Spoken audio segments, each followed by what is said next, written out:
looking up at the skyline, all the places and times that you went there. Why?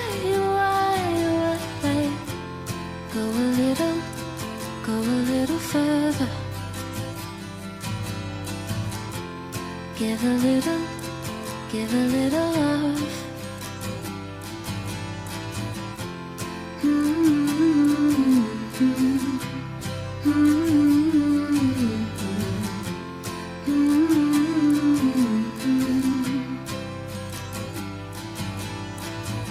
Calling my name, will you spit it out?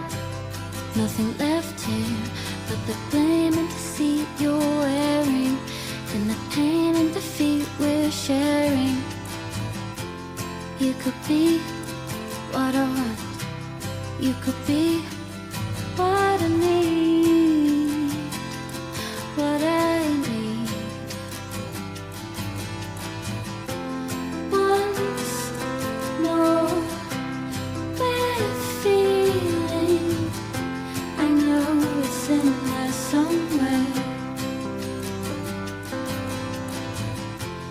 Once more with feeling,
Welcome back, Penguin Nation. Welcome to a brand new episode. This is my Halloween episode. I know it's a little early, but my game does not go based on real time, obviously, and unfortunately, because I would have it Halloween and fall the entire season. But I got a couple things ahead of this Halloween episode. Don't worry, it is not going to be over. I'm going to do a couple more episodes in this Halloween-y fall type of vibe. Anyways, welcome back. We are on episode 26, and this is where I left off at the Halloween party. It's actually the day after, but I had to come back and do like a couple of more shots with Magnolia and Estevan. If the last scene did not leave you with goosebumps on the back of your neck, I don't know what will, because that was probably one of the most intense since Solani that I've had moments with the two of them. Anyways, I did say that I was going to do like a background story for Amiyah, so I gave you guys a background story for Amiyah. It's a little sad, honestly, if I'm looking back at it. It's a little sadder than I expected it to be, but it relates so much into the story that it was just perfect. And I was like, I can't skip this. So now you guys know exactly where Amiyah comes from, who she is, what she's going through. You basically know what everybody's going through at this point. There are no more secrets. There are no more cliffhangers to be had except from the end of this episode. And if you're wondering, yes, we are in the Goth house. This beautiful, beautiful mansion is the Goth house. What is really weird to me is that I'm pretty sure this is Alexander's room. The baby is sitting in here. I can't tell you how many freaking children the Goth family have. Now let's count them. We've got the baby. We've got Cassandra. We've got the Alexander, who is still a teen in this, which is kind of weird because he's meant to be like a young adult. We've got Georgia, and we have Liberty. So that's 1, 2, 3, 4, 5 kids. Jesus, Bella. And then here's Mortimer in his boxers. Nice Mortimer. Nice. No wonder Cassandra doesn't want to hang out at her own house. Back at Amiyah's house, I didn't really change anything about this. I kind of wanted to keep it the way it was. I changed only a couple of things because I wanted it to reflect into the story. It was already kind of grim, kind of dingy, but I decided to tweak a couple of things. Like I put this rug and furniture right here, moved the TV over there, gave them some really simple furniture. This was already simple enough. And then for her room, she didn't have a room, so I added a room. And this is pretty much it. She has her guitar because she has a music interest, and then her bed. It's just really very, very simple. She is angry from having a really bad time. She didn't have a really good time at the party, I guess. But she had an awkward conversation with Stacy, and Stacy tried to like kind of cool it off. And I know deep down in Amiyah's thoughts, she's like, I know something is going on, but she doesn't want to be that type of person. So she tried to make something up in her self-conscience to kind of mask over it. So she basically said, oh, I get it. You know, you're trying to show me how to stand up for myself, how to be meaner, you know, try not to be such a wimp by being around the people that you hang out with. So if you guys don't know what's going on, Amiyah wants to shadow Stacy. She basically wants her to teach her how not to care about other people's words, because as a child, what I am putting up for Amiyah's childhood story is that she was a very soft-spoken child who was bullied a lot and didn't know how to stand up for herself. She doesn't know how to tell somebody no. She doesn't know how to tell anybody her opinions because she does not want to basically be a burden. So she's trying, and she knows that Stacy is like the biggest bully.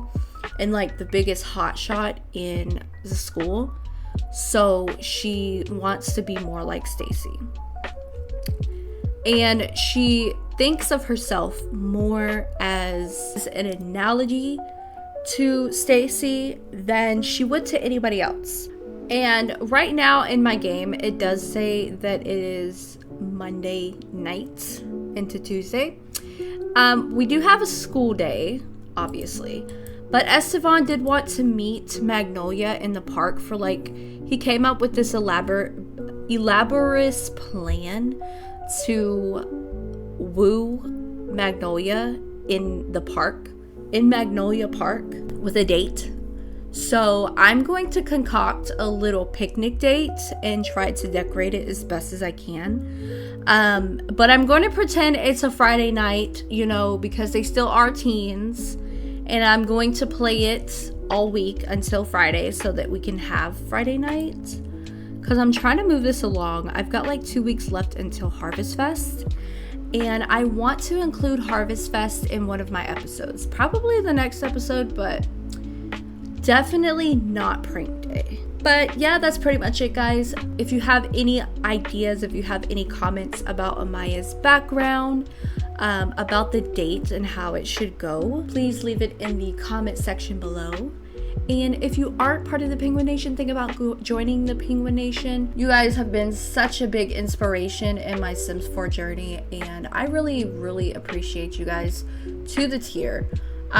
Leave a like, leave a comment, hit that notification bell so you know that every 2 weeks I post a new video of high school years on Sunday. And I'll see you guys in the next episode. Bye!